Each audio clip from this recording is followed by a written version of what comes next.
लेकिन देखिए यहूदी भी हैं, ईसाई भी हैं, लेकिन जो हिंदुओं के लिए जो खास किस्म की नफरत देखी जाती है, हमने सिंध में भी देखा। 2 दिन पहले जो आर्मी शेख हसीना के ऑर्डर फॉलो कर रही थी, वो एक दिन में कैसे दस्तबरदार हो गई। जो हमारे यहाँ पर जो है वो इस्लाम धर्म फॉलो किया जाता है, तो हम जैसे पैलेस्टाइन के लिए इतने मैस लेवल पर प्रोटेस्ट करते हैं, शेख मुजीब ने बांग्लादेश के लिए इतनी बड़ी जो है वो रेजिस्टेंस की और उन लोगों को आजाद करवाया। उसी के पुतले को कैसे उसी के पुतले को कैसे तो फिर हिंदुओं पे भी हमले शुरू हो गए, इसके पीछे किसकी साजिश नजर आती है? अब इसमें जमात इस्लामी का बड़ा फैक्टर शामिल है। अभी अब मेरा ताल्लुक सिंध से, हम सिंध से हमने यहाँ पर होली सेलिब्रेट की थी, हम पर इतना बड़ा हमला हुआ था। अच्छा। हाँ, वो इंटरनेशनल इशू बन गया था।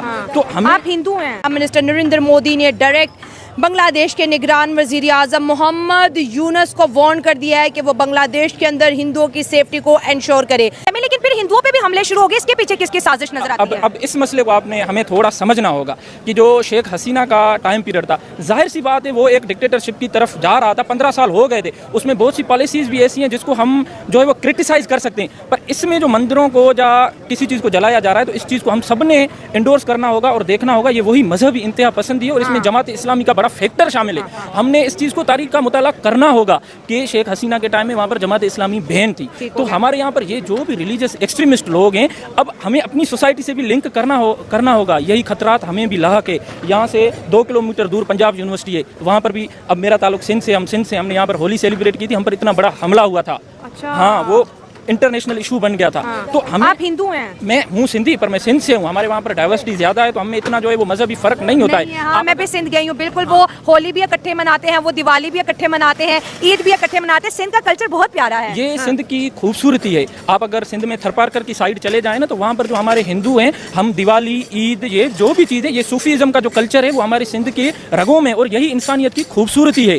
हमें, ठीक है हम मुसलमान हैं, पर हमें दूसरों के मजहब की इज्जत और एहतराम करना चाहिए। तो अभी ये जो बांग्लादेश में हो रहा है, आप होली वाली बात भी बताएं, तो वो अटैक जो हुआ, तो क्या वो करने वाले कौन थे, और फिर जो हिंदू वहाँ पर थे, जैसे आप भी उनके साथ मना रहे थे, तो कैसे फिर आपने अपनी जानें बचाई? क्योंकि वो भी अटैक बड़े मैस लेवल का था। तो आप अभी भी पंजाब यूनिवर्सिटी में ये पिछले साल जो अटैक हुआ था, उसकी अभी भी वीडियोस, उसकी हर चीज़ डॉन न्यूज़ पर आप देख लें, वो हर जगह पर मौजूद है।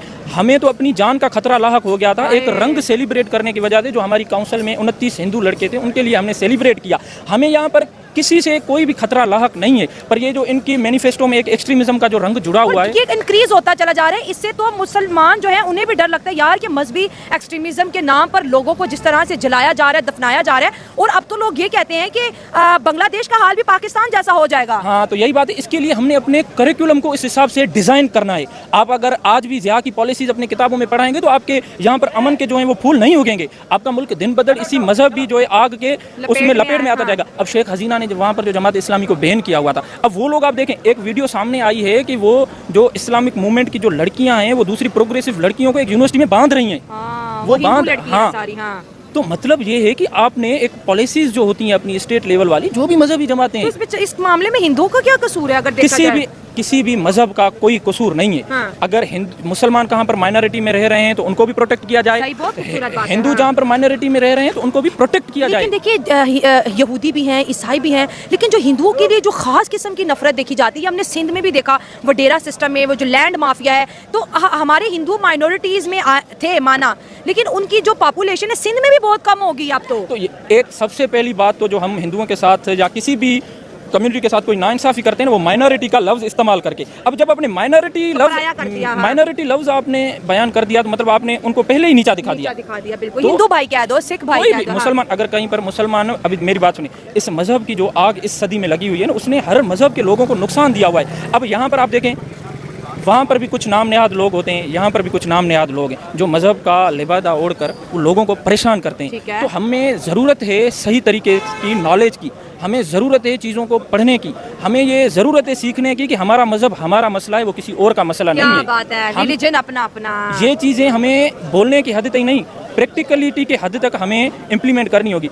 और जो हम अगर इसे रिलेट करें इस चीज़ को आपके क्वेश्चन के साथ, जो आपने बात की कि क्या खतरात लाहक है कि बांग्लादेश के भी आगे के सूरत हाल पाकिस्तान जैसे हो?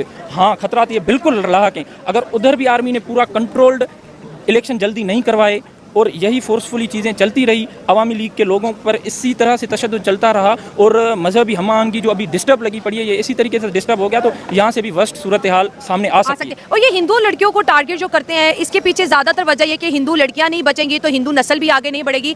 ये जो एक सोच है इसने तो बहुत सी बच्चियों की न सिर्फ ज़िंदगी बर्बाद की है बल्कि बहुत सी जो ऐसी मैं कहती हूँ फैमिलीज़ हैं इस एक्सट्रीम सोच की वजह से बर्बाद हो चुकी हैं। ये जो डोमिनेंट कल्चर इस सोसाइटी में बना हुआ है ना, वो डोमिनेंट कल्चर ने सिर्फ हिंदू लड़कियों को नहीं, जो और कमज़ात की लड़कियां हैं उनको भी जो है बहुत हद तक मुतासिर किया है। आप हमारे गांव में चले जाएं या कहीं पर भी चले जाएं ना, यहाँ पर औरत के राइट्स को जो है वो डिफेम किया गया है। हम इन चीज़ों से डरते हैं कि अगर ये औरत पढ़ गई, अगर औरत को अपने हुकूक का पता लग गया तो जो हमने अपनी डोमिनेंसी इस सोसाइटी में फैलाई हुई है वो कहाँ जाएगी। ये मजहबी मुल्ला, ये जो भी लोग हैं, ये डरते हैं जब इस सोसाइटी में औरत पावर में ना आ जाए, औरत पावर में आ जाए। तो हमें जिस दिन हमने इस पूरे कल्चर को, इस पूरी इंसानियत को हमने सही तरीके से परख लिया ना, तो ये जो भी धंधा करने वाले लोग हैं इनको कहीं मुंह छुपाने की जगह नहीं मिलेगी। सर एक और सवाल भी यहाँ पर पैदा हो रहा है कि इंडिया कह रही है कि शेख हसीना के साथ तो हमारा सब सेटल था, दोस्ती भी थी। बांग्लादेश के अंदर अगर आज मैं बड़ी डेवलपमेंट की बात करूँ तो उनका जो समझ लें कि इंडिया को फ़ायदा इस तरह से पहुँच रहा है कि उनकी जो टेक्सटाइल इंडस्ट्री है वो बहुत ज़्यादा डैमेज हो रही है। बांग्लादेश टेक्सटाइल में बहुत आगे चला गया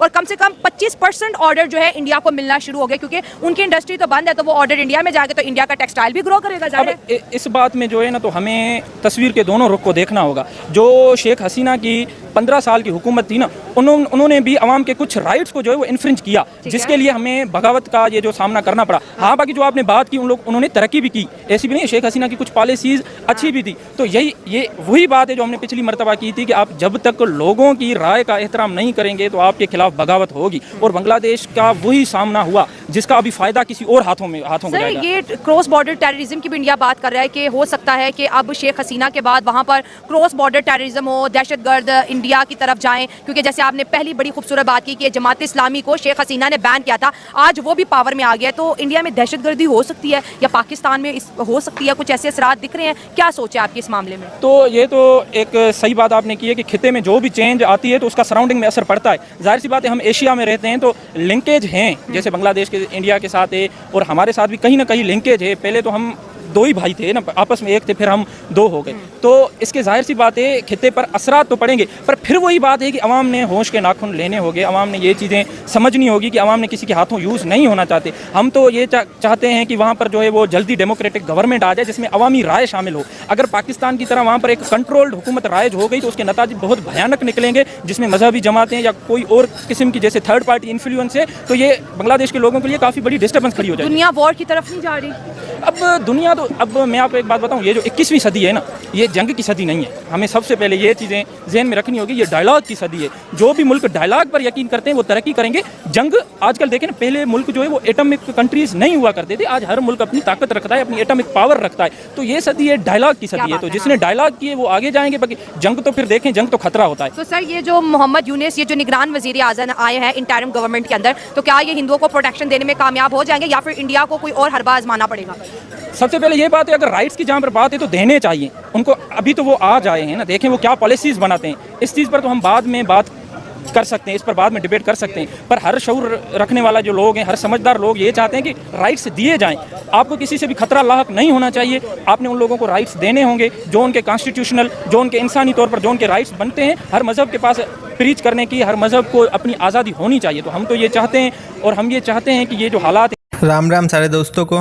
दोस्तों, आज जो बांग्लादेश में हो रहा है ये किसी से भी छुपा हुआ नहीं है। किस तरीके से वहाँ पर हिंदुओं के ऊपर अत्याचार हो रहा है, उनकी दुकानों को लूटा जा रहा है, ये आप सब लोग जानते ही होंगे। और इसी को लेकर आज पाकिस्तान से भी रिएक्शन निकल के सामने आना शुरू हो चुका है। और रिएक्शन भी ऐसा जो जहाँ पर एक तरफ फिजा खलीफा जो वो खुश हो रही है क्योंकि शेख मुजीबुर रहमान ने जो है वो बांग्लादेश को पाकिस्तान से अलग किया था, कि आम जनता की बात करें तो उनमें से कुछ लोग ऐसे हैं जो फैक्ट के ऊपर बात कर रहे हैं। ऐसे ही एक पाकिस्तान का लड़का है जिसने आज पाकिस्तान की उन कट्टरपंथी संस्थाओं की पोल खोल के रख दिया, जैसे कि जमात इस्लामी। इसका कहना है कि इसने सिंध में एक बार होली मनाया था और होली मनाने के कारण उसके ऊपर हमला कर दिया गया। आप जरा सोचिए कि पाकिस्तान में किस हिसाब से कट्टरपंथी है। तो आज इस लड़के की बात आप लोगों को जरूर सुनना चाहिए। और अगर इसके जैसे सोच पाकिस्तान के आधे लोगों में भी आ जाए ना, तो पाकिस्तान में जो ये माइनॉरिटीज के साथ होता है ये बंद हो जाएगा। इसने जो भी बात कहा है बहुत अच्छी से कहा है। जैसे कि पाकिस्तानी अक्सर कहते हैं कि बम मार देंगे, ये कर देंगे, वो कर देंगे। उसने ऐसा कुछ भी नहीं बोला। उसने जो भी बोला वो सब फैक्ट के ऊपर बात किया है। तो ये वीडियो है पाकिस्तानी रिएक्शन चैनल नायला पाकिस्तानी का। अगर आपको पूरा वीडियो देखना है तो आप उनकी चैनल में जाकर देख सकते हो।